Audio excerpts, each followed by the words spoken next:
And welcome back to the channel. In today's video, 2022 Ford Kuga 1.5 liter diesel mated to a automatic gearbox. More of that coming soon. Before we go any further, special thanks to Grand Auto here in Zagreb for letting me film their cars over here. I will put their info in the description below so you can check them out. Now, I have a video of a similar Ford Kuga that was a 2.5 liter PHEV with a CVT automatic gearbox. I will put the link in the description below so you can check this out. Also, it was similar like this one, spec'd in ST line, and also this gorgeous black paint on the exterior. But now let's focus on this one, 1.5 diesel with automatic transmission, about 4 meters 60 centimeters, which puts it in a class where you have a lot of competitors like Renault Kadjar or Nissan Qashqai, or I don't know, VW Tiguan, Opel Grandland, many cars.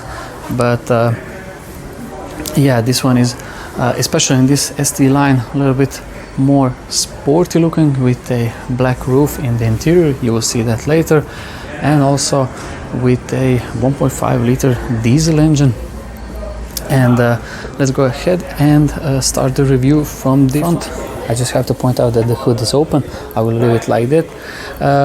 The front, as you can see, has some LED headlights, and I'm always a huge fan of LED headlights because they look good, they look great actually, and also they provide you much more of a active safety during the night drive. Also, we have this relatively large grille. In this ST line we have some cool looking bumpers and also some fog lights and the front parking sensors.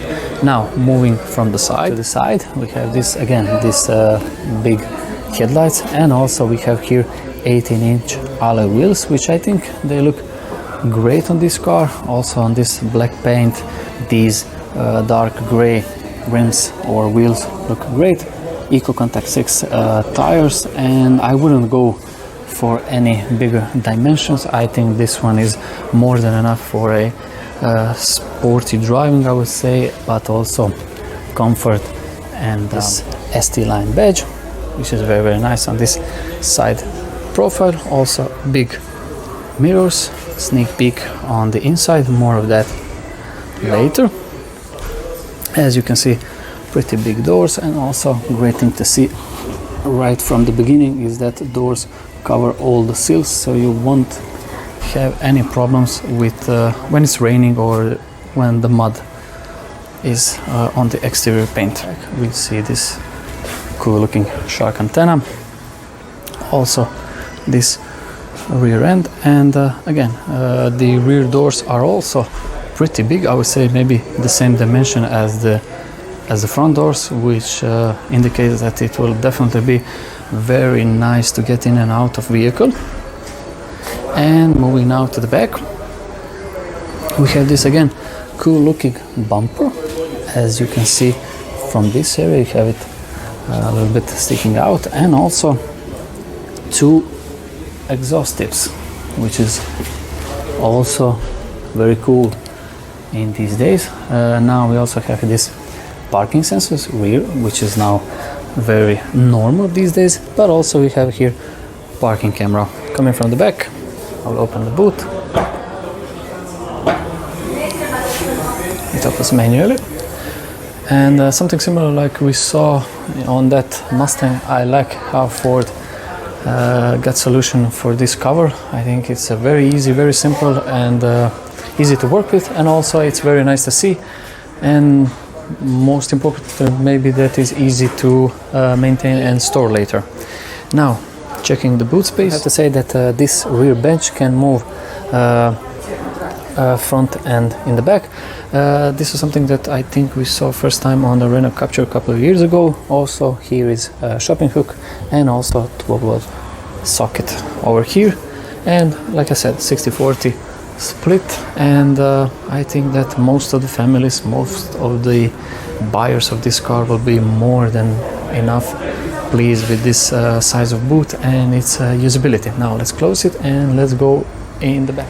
Now rear doors, we have leather over here, red stitching with some door pockets more than enough for, let's say, half a liter of butter, and some space over here. Speaker, I like these lines in the doors, and overall, yeah, that's it. It's very nice and very wide, so it's no problem to get in and out. And now let's go ahead on the rear seat. When you get in some interior which is very black and dark, you will feel maybe a little bit of claustrophobic, but in this car no, because there is a lot of light over here, as you can see, and it's pretty boxy shape, so you never feel claustrophobic, which is great. But you also have that sporty feel because of that ST line and red stitching and the black roof, so it's I think it's a great compromise.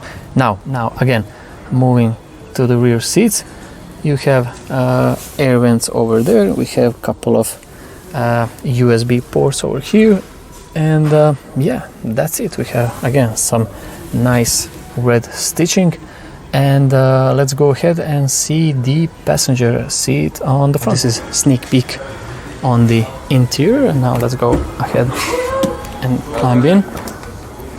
Again, doors open very nice and very wide. Again, similar as the on the rear, we have fully covered door sills, which is always a great thing. And we have something a little bit different over here. I think the overall materials are a little bit better than on the rear, but we have some carbon fiber look plastic over here, which is in this sport line, is in this ST line, sorry.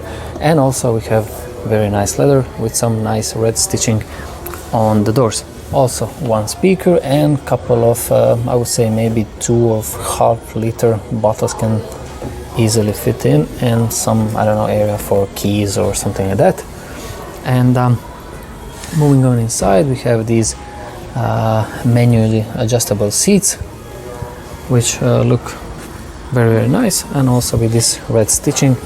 And now let's go ahead of this Ford Kuga ST line on the passenger side.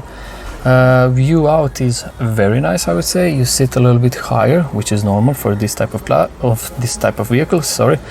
And it's very nice. You have a lot of space for your legs and also for your head. And in front of me is very nice looking dash with this, again, something similar like we saw on the doors. We have this carbon looking effect. The glove box is pretty nice in size. Nice large infotainment system, which is on your eyesight. Also great thing is that radio knobs are all out from the infotainment system, which is always nice. And even more nicer is that all the aircon settings are also physical, and in these days now this is something that we really appreciate. Moving on the center console, we have a couple of USB ports over here, couple of cup holders, and electronic parking brake. Also similar solution now for years in Ford for the automatic transmission. This is I would say one of my favorite solutions. You have park, drive, and the M. Very easy, very simple. Also, I think it looks great, it's modern, it's stylish, and it works. So yeah, I think that in nowadays you don't have to have a stick. It's easier to have something like that, and also it leaves more space open for, let's say, cup holders or something like that. Also, we have here a center armrest, which is also very nice, and also it's stitched in this in this red stitching with a black leather. Now let's go ahead and climb on the driver's side.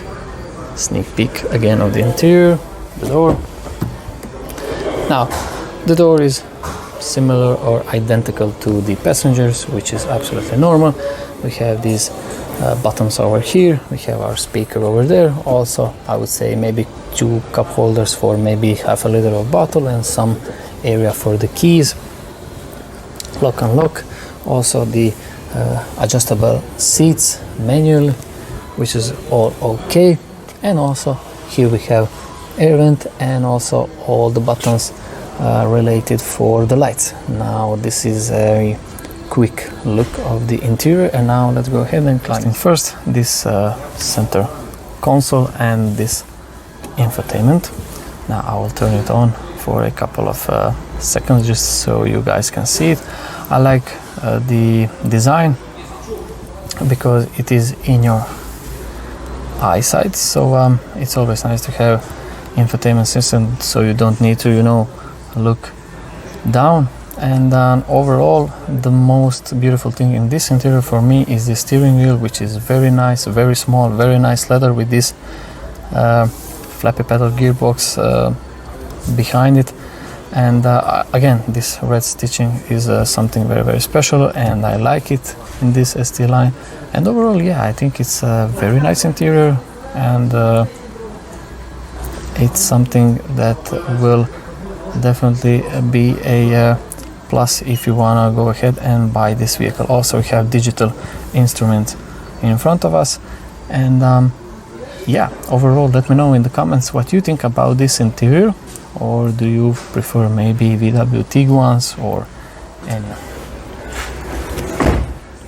Yeah, that was it. Let me know in the comment section what you think about this new 2022 Ford Kuga. Like I said in the beginning, this one is a 1.5 liter diesel, 120 horsepower engine with a automatic gearbox, and this is, I think, around 300 newton meters of torque, this engine. And this one particular model is in sporty ST line, which is always a nice thing to see. Again, thanks to Grand Auto here for letting me making this review possible, and thank you guys for watching, and wish you all a very nice day.